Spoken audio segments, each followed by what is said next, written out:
¿Por qué es tan importante el principio de irrenunciabilidad? Es una herramienta funcional del principio protectorio, cuya razón de ser es la de preservar y defender la aplicación efectiva de las condiciones mínimas protectorias y evitar que estas condiciones sociales sean desbaratadas por actos de disposición del sujeto protegido, sean estos voluntarios o involuntarios. A través de este principio derivado se logra el aseguramiento de derechos considerados mínimos sociales. Encuentra su regulación legal en el artículo 12 de la Ley de Contrato de Trabajo, el cual, en su redacción originaria de 1974, disponía: será nula y sin valor toda convención de partes que suprime o reduzca los derechos previstos en esta ley, los estatutos profesionales o las convenciones colectivas, ya sea al tiempo de su celebración o de su ejecución, o del ejercicio de derechos provenientes de su extinción. El artículo 12 de la Ley de Contrato de Trabajo, antes de ser modificado, dio lugar a grandes debates doctrinarios y jurisprudenciales que giraban en torno a los siguientes interrogantes. El orden público laboral alcanza las convenciones de las partes que superan los mínimos inderogables establecidos en la ley, los estatutos particulares y las convenciones colectivas de trabajo. ¿Es el mismo contrato de trabajo un mínimo inderogable? ¿Podría admitirse como válida una modificación peyorativa del contrato de trabajo? El mencionado artículo generó teorías encontradas que podemos identificar como tesis clásica, tesis amplia y tesis intermedia. Para cierto sector de la doctrina, aquello que en un momento dado se pactó en más puede ser revisto y repactado a la baja, siempre, por cierto, que no se pretenda hacerlo por debajo de las normas imperativas de la ley o del convenio colectivo. Se trata de una postura restrictiva, con apego literal a los términos de la norma, clasificada en general como tesis clásica y definida, entre otros, por Vázquez Villar, Ramírez Bosco, Etala, Ramírez Mancini y Justo López. Una segunda corriente, partidaria de la interpretación más amplia y que brinda el máximo alcance al marco aplicativo de la irrenunciabilidad, resta toda validez al acto dispositivo individual, sin entrar a distinguir el origen ni la jerarquía de la fuente originaria del derecho, que se afecta a la baja, incluso cuando esa fuente hubiese sido la propia voluntad individual, de la fuente, Capón Filas y García Martínez. Una tercera posición, denominada intermedia, adopta como punto de partida una presunción del vicio del conocimiento o de lesión subjetiva en el acuerdo modificatorio perjudicial, Goldín, Fernández Madrid, puesto que la aceptación de la desventaja patrimonial por parte del asalariado se aparta del curso normal de las cosas. Es dable entender que ha existido una presión irresistible sobre la voluntad de éste frente al temor del despido, poniendo en cabeza del empleador la acreditación de que la amenaza no fue injusta o que la propuesta modificatoria resultó impostergable a las exigencias de la empresa. Hasta el fallo Balaín prevalecía la interpretación mayoritaria en el sentido de que son irrenunciables los mínimos derivados de la ley, los estatutos y los convenios colectivos de trabajo, pero no los que tienen fuente exclusiva en el contrato y en la autonomía de la voluntad. Se interpretó que también eran irrenunciables los derechos que estaban por encima de los mínimos inderogables y que tenían por origen el contrato. El debate doctrinario quedó entonces abierto.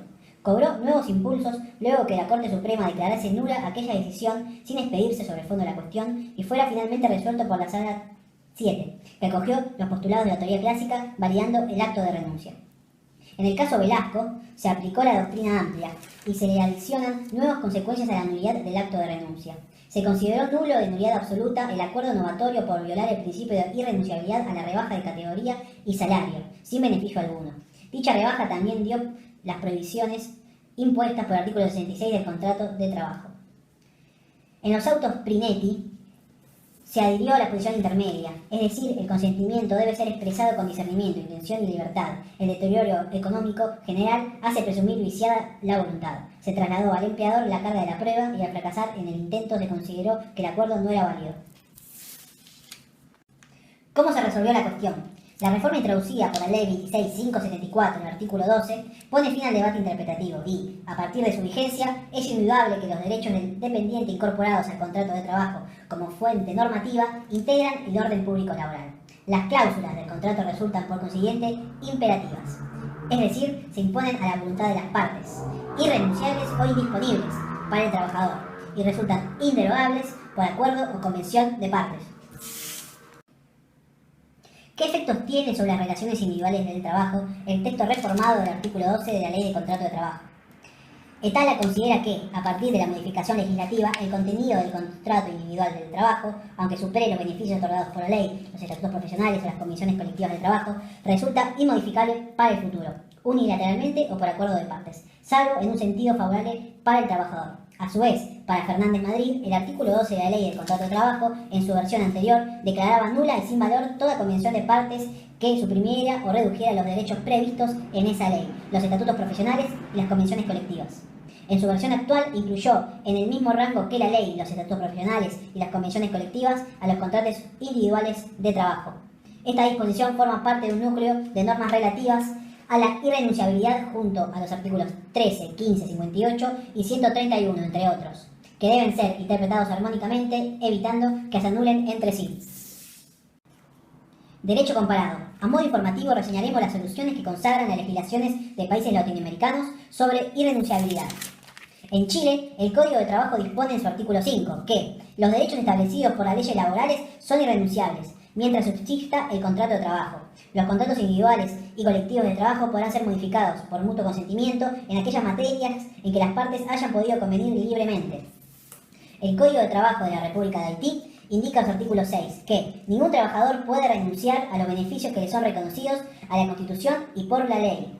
En la República Oriental del Uruguay no existen normas legales ni constitucionales sobre el tema, aunque los principios elaborados por el profesor Américo Pla Rodríguez tienen allí reconocida fuerza de ley, entre ellos la irrenunciabilidad que se refiere a la imposibilidad jurídica de privarse voluntariamente de una o más ventajas concedidas por el derecho laboral en beneficio propio. A continuación, les daremos otros ejemplos.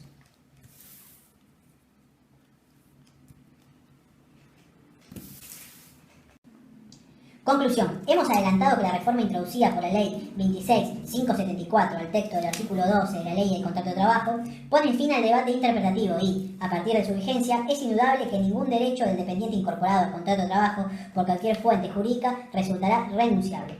En efecto, parece pendiente determinar si tales derechos pueden disponerse a título oneroso mediante una modificación contractual que mantenga la sustancia del sinalgama, porque, de no admitirse ninguna posibilidad modificatoria, inclusive frente a una causa objetiva, la regla del artículo 12 de la Ley del Contrato de Trabajo, con su nueva redacción, impondría una rigidez al vínculo jurídico incompatible con la dinámica de las relaciones laborales y de la vida empresarial. Es que, de no resultar así, las organizaciones empresarias con genuina necesidad de introducir cambios a los contratos originarios se verán obligados a rescindirlos.